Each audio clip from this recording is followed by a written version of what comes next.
Describe Justin in one word. I don't know what the word would be for like the most talented, wonderful, beautiful, emotional, funny human. But if we could mash that into one word, that would be it. Just be Justin. Yes, it would. Describe your personality in one word. My personality? Yep. You describe my personality. I was about to, but I mean, let me get there. I don't know. Every time I see you, I just think of strength. Thank you. So I don't know if that's personality, but I know that you have a quiet strength. I think I have a strong personality. I think I can be like, I can come on strong to people and I have a strong personality. So I think that can mean many different things.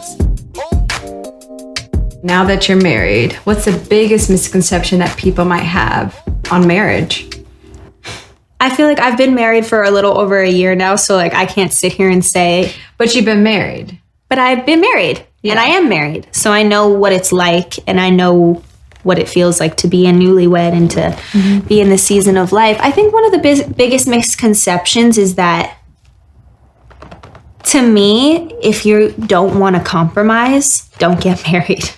If you're not willing to step into a new life with someone and have to kind of say goodbye to some things from your past and say goodbye to some old conveniences and luxuries and friends and people and time and space and energy, don't get married. Yeah. Because there was a lot that I had to grow out of. You know, there was a lot. Like, I'm still growing up for sure. I'm only 23 and I know I have a long way to go. But in the past year, I've had to outgrow so many things, people, desires, interests. When I look at it now, I'm happy because I realize sometimes you gotta cut the old stuff. You gotta cut the old baggage. You gotta you can't have the best of both worlds, I guess is my point. You can't still be living your single life and be married. Yeah, and you have to release the old to grab the new. Right. And it's hard because I think a lot of people didn't understand. I think a lot of people were confused. People in my life felt like, okay, well, she got the dude of her dreams and kind of just forgot about her life before. It's not that I forgot about my life before. I'm so grateful for the people who walked through every season with me and who were there for me and who made me laugh and who I cried to and cried with. But I just I stepped out of my life as a single woman and stepped into my life as a married woman. And that's a whole new world in comparison to what it was before. Yeah. And I would not change anything. I will take this life, being married and being with the love of my life and creating a family, any day over anything else. Yeah. There's so many other people doing this. Sure. And at the end of the day, people don't care who you are. They don't care who your family is. They don't care where you came from, because there's always going to be somebody that's prettier and cooler, and there's going to be the next one coming up every week, basically. I was always sitting around comparing myself to other people. Like, I don't understand why they're doing this and I can't do the same thing. Why am I so far behind in doing all of these things? But I think the biggest thing I've struggled with is I compare myself to people a lot. In season 1, you talked about how you struggle with the whole comparison thing. Do you feel like you still struggle with it today, even though you said you're a different person than you were a year ago? Do you still struggle with it now that you're in this new role as a wife? I think in a certain way, the comparison got worse when we got married or when we got together, because I think that there was such a bigger platform of people. I think people, when they don't understand something, they attack it.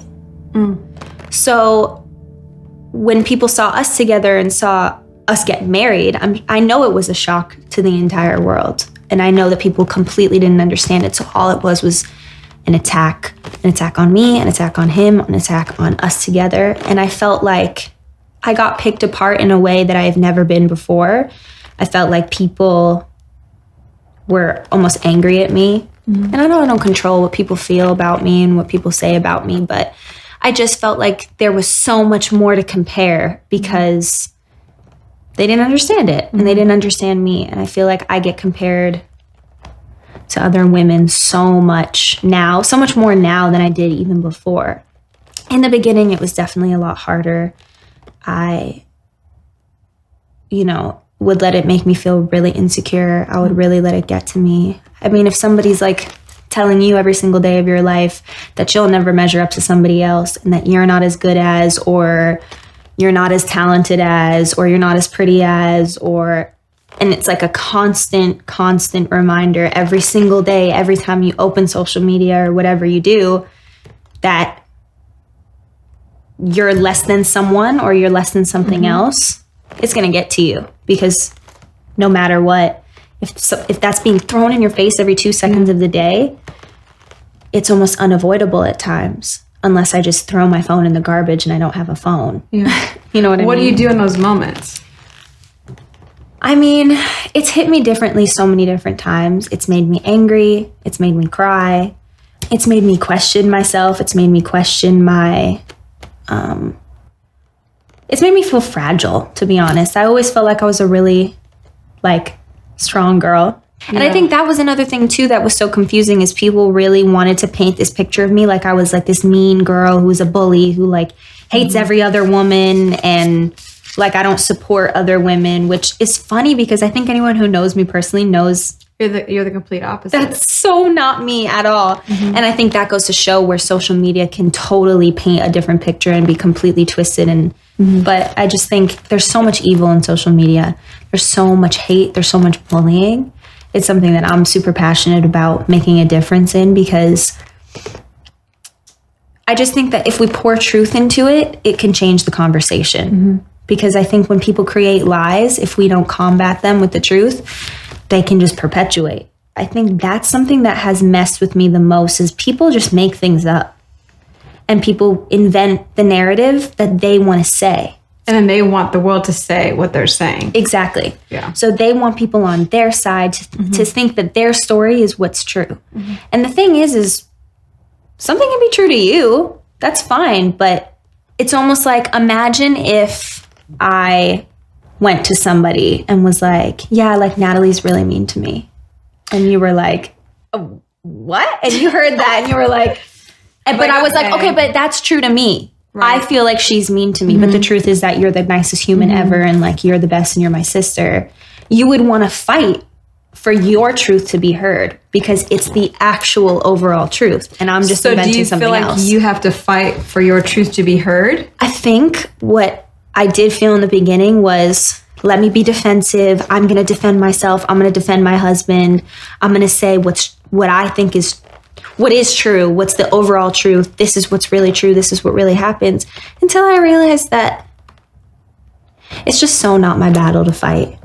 It doesn't matter. Justin is so good about not letting those things affect him. And I'm sure it's because he's dealt with it for 11, 10 years of his life. He's very good at just shutting things off, putting the phone down, deleting Instagram.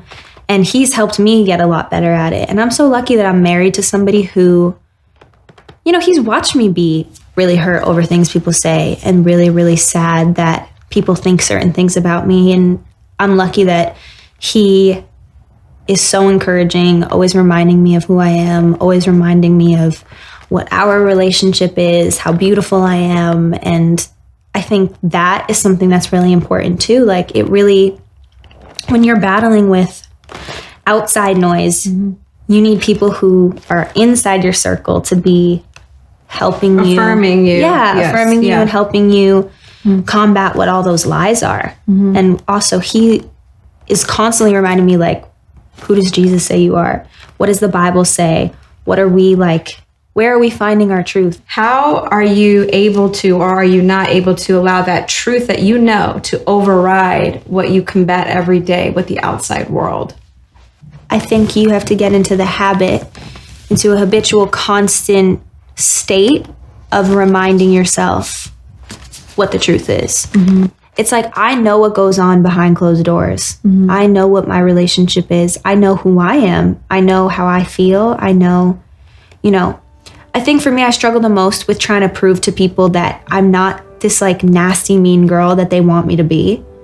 Because I'm always just confused, where are you getting this from? Why do you think people want you to be perceived as this nasty, mean girl? Because I think that they're not very nice, and they sit on the computer or on their phones, and they're being nasty and mean and vile and spewing those things, and it makes them feel better to think that that person that they're being mean to is the same as them. Mm-hmm. That's really what I think. Yeah. And I think the conversation should be, let's talk about it. Mm-hmm. Why are you so upset and why are you so angry? And I'm sure that I've been there before and I'm sure I can relate. And why are we as women being nasty to other women?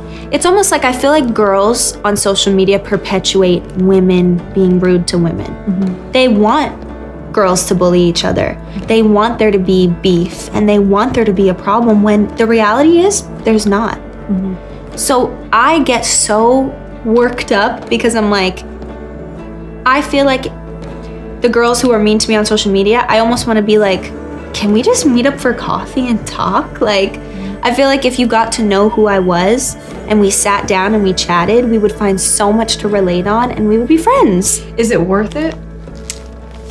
I mean, at the end of the day, the thing I've learned the most in the past year, dealing with so much hate and so much attention and scrutiny and whatever you want to call it, is that you can't please everybody.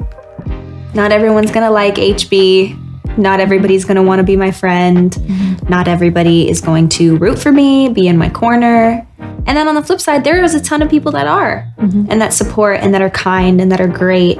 And I'm so appreciative of that.